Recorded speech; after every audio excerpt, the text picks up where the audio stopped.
Good morning, Kansas City. Welcome to another episode of KCPS Homeroom. A while back, we started interviewing people who are products of this district.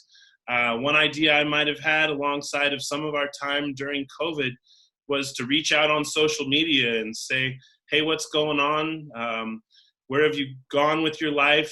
Would you like to come on TV, sort of, and talk about it? So we're here on 38 The Spot this morning. And we're joined by Briana Piercey, a student from Paseo Academy who graduated in 2012, representing. We've had lots of years represented in this little show we've been doing. I think as far back as like 03. I started teaching in 01, so really fun to trace some of these steps. Briana's here this morning to tell us a little bit about her path and how she found it, and really just anything else she wants to share that might be welling in her after all these years. And it's exciting to check back in and say, how's it going? But it's also just, it's humbling, and it's amazing to find out the success that people then find after they leave your classroom a long time ago. So Briana, bring us up to speed. What you've been doing since high school? All right.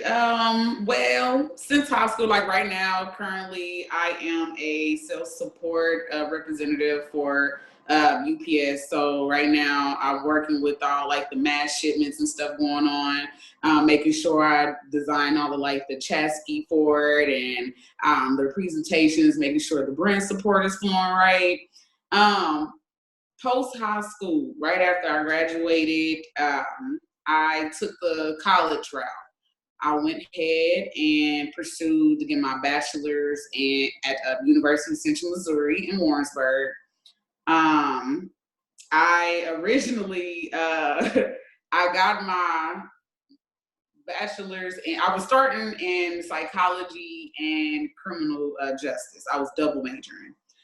The reason I did that is because I was so fascinated with criminal minds my senior year of high school, and I was like, I could do that. It's a breakaway from the arts because Paseo was a performing arts, and I've been doing that all my life since a toddler. I wanted to take a break from it. I wanted to try a different route, do something new. And I was so fascinated with the world of psychology and the study of the mind. And I wanted to focus on helping understanding the mind of a criminal, because I had a lot of friends, a lot of relatives who were criminals, who were involved in that lifestyle, and I wanted to better understand them, like, why did you do what you did? Are you misunderstood, or while society is labeling you as a delinquent, etc. So yeah, that's why I went into being a criminologist, but I got bored with it in school. Sure, paths change. All right. Yeah. Okay. So what came next? I went ahead and got back into because I on the side extracurricular stuff, like I was doing like acting in plays or anything, kind of back into my creative side. Like no matter what, I could never escape it. So I began to refine, my love and my passion for it. So I changed my major again.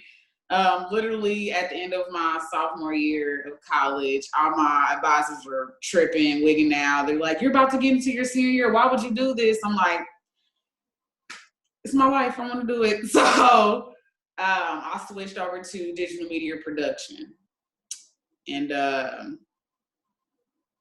I then switched it from digital media production to public relations and double majored in business admin.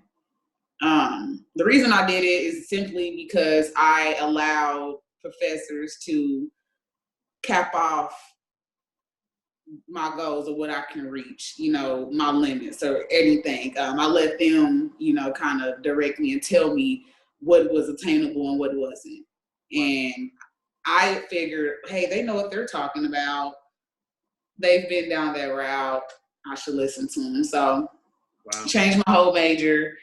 And here I am in public relations. I'm literally like, I realize the different umbrellas underneath public relations and the umbrella itself that is under communication. And I can get into digital, I can get into sports and education. Discovering all those routes, I stuck with it. Graduated in 2016. Nice. And right before I was getting ready to head off to Atlanta, Georgia, to Clark Atlanta to get my master's. And my family was struggling. So I felt guilty.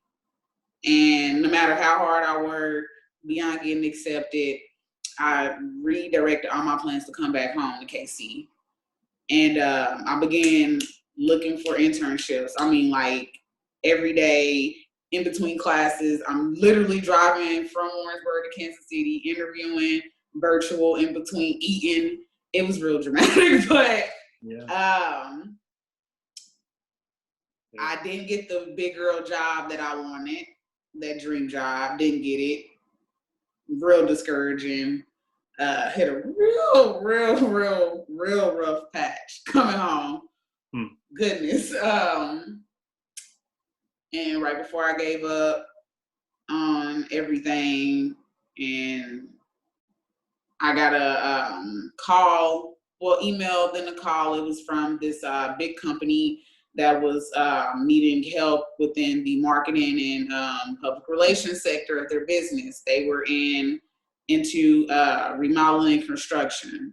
They were based out of like Australia, and they were basically moving from like the Chicago East Coast, and they were trying to expand more west. And they see my profile on LinkedIn. Glad I did it. Yeah. Wow. And they reached out to me and flew me up to Chicago the next day. Never been to Chicago a day in my life. Yeah, Didn't know Chicago's anything great. about the loop, nothing. It's a great place. Yeah. And it's an amazing place. I so broke. I was so broke, and I figured it out though. I was just like, if talking to my friends and feeling like, hey, if you just spot me like 10, 20 bucks, I think this is gonna work out. I got you when I get my first check or something. Went down there. I'm in the financial district. Once I figured out the train system down there in the financial district, and I'm on LaSalle Avenue in Chicago, I'm looking up like, what did I just get myself into? I go into this big fancy building, make it up to the 22nd floor, I believe. And I met I didn't know they were the big bosses, but I met them, and they sat me down, and they're all intimidating. And I'm just like, yeah, I didn't get this job. But nice trip though, thanks. But I couldn't even get on the train before I left Chicago. I got the call that I got the job. Wow. Traveling back and forth, all the perks, stuff that I've never experienced before in life. And that was a pivotal moment for me, postgraduate of, college and stuff. So yeah. Fantastic. Beautiful job telling the story too. Like, it's just, I remember, you got this narrative ability and this storyteller side and this creative but that was really cool. Like you took us there really well. And it leads me to kind of want to, poke in there and say, like, what was school doing for you before? Like, I'm guessing that school wasn't challenging enough for you. Or I don't know, like I only knew you for a couple years or so in there. But like I knew you had far more potential and power than school would be making use of, if that makes any sense. Yeah. In the moment, in things. And what I'm hearing you say is how much drive and power, like your professors couldn't even put you in a box and decide where you were going to end up, and that you might have grown disillusioned, but then, and it's still there. And it's like all that putting yourself out there and all that chance taking, that so reminds me of you. And I'm so excited to hear that that's really the way you found it works. You just don't give up and you just keep going, So if you were trying to remember you as an 11th grader, a 12th grader, did you see it that way then? Or what was it that finally clicked or something, in a, I don't mean finally, but that might have clicked in a moment or two, that it didn't seem that way before, that really gave you some clarity that you could help some other people have, that might be watching today? Yes. Don't ever let anyone. It's okay. Honestly, it's great to get advice from others. It's great to hear their story and the ins and outs, the do and don'ts of what they did. But don't ever, ever, ever, ever let anyone tell you what isn't or is attainable. It changes by the individual. For starters, the clarifying moment for me was how I felt. And people that were older than me, or that I met in the past, like in a minute moment, didn't even think twice about it. They came back and they tell me an impact that I made on their life just based on when I was in the roughest moment of my life and we were just merely having a conversation. That's when I'm just like, oh, I get it. It was the moment that I don't go through my hardships for myself, but for the testimony of someone else. Like that testimony alone helps someone else along the line. I never knew what exactly I wanted to. I just knew I wanted to help people. I wanted to, as long as I can once I get that feeling, I know it's right. That's it. But I never, honestly, I didn't look at school as doing it for me. I didn't think we could afford it. Even like in high school, I was just good at school. I was just good at it. I could do the work. Yeah, people were like learning about the arts, and you were rolling. And so like I guess I didn't know that in your childhood you'd had so much of that experience or your background. Like for me, I was always the preacher's kid, so I was always used to public speaking. Yeah. So it's neat that you start to notice that in each other earlier, and then later in life it's still there. It's like, so I that's so awesome, and I love that you're getting to utilize that skill, as part of your career and your yourself. I get to do it too. It's really, really delightful. That I knew I was practicing this for some reason, or right. I knew eventually there'd be an audience, or I knew eventually I'd have a lot more to say, and it's just really cool. So I can only imagine how powerful you'll be in another 10 years or another 5 years. Or let's go out on this note then. You've done some amazing and inspiring ability just in telling your story, but I'm still kind of trying to get to that student who still doesn't see what school is for, right? What is it for? Like in your, I know it's for lots of stuff. I couldn't say it's just for book learning, that's for sure. It's got that component, but I was never the educator who thought that's the only thing we're doing here. So what else do you think education is there for? Education is there to put one back in touch with just heart. Home is where the heart is. And I really feel like the institution, when it has the type of, how can I put it? Because I can't speak for other folks' schools, I can only speak for Paseo and the culture there and the inspiration that I got from there, the dynamic. It was way beyond just what was in the textbook or what was on the curriculum.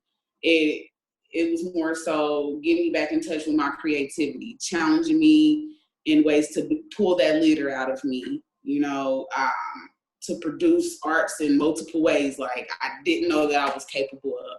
That's what school was a clarifying platform for me. It opened my eyes to different avenues that I thought were just capped off to me, but that's what school did for me.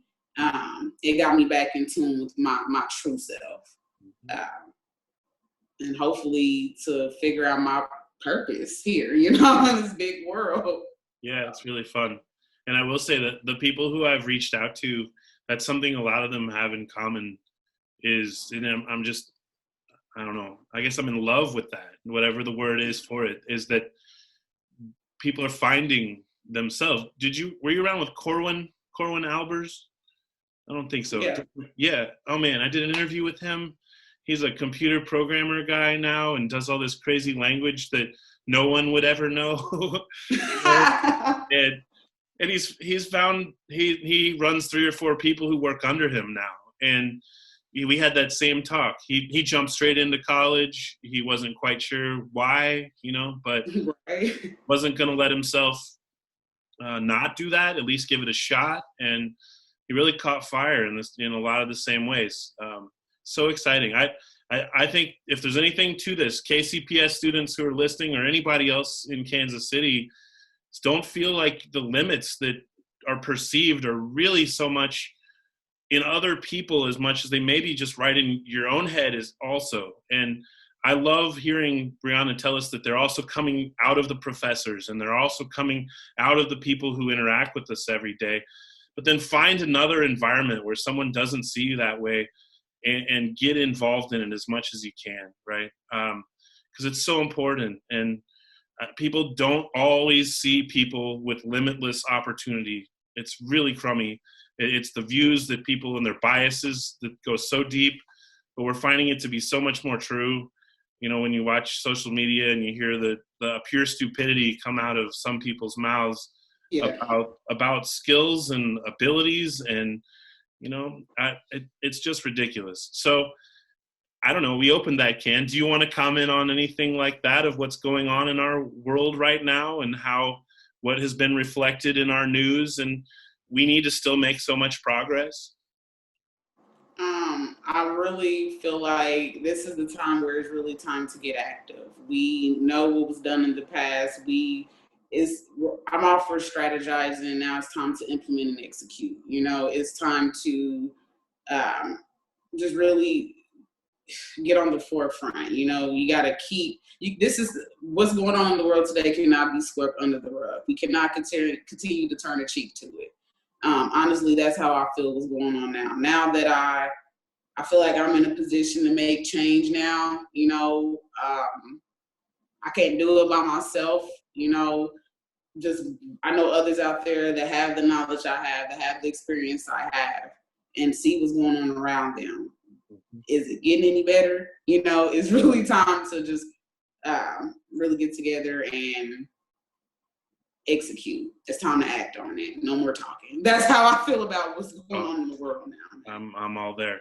That's one reason I felt kind of compelled to try to do these interviews, or at least to reach back out and use my platform for some value, so that students could hear stories that they may not hear when they hear other people look for stories, right? Yeah. So when the media is looking for stories, I don't know that they're knocking on your door about your unbelievable success or telling that story very well. So it's our job for sure to introduce students the mirrors and windows of their lives. If they don't see themselves back into the story, reflected back in the people that we hear and talk about every day, then there's no sense of this change in our own beliefs. And I think that's where we can't wait to make those awarenesses happen. It's got to happen for our students so that they can know, you can rock it out there in the world. It's going to take unbelievable drive that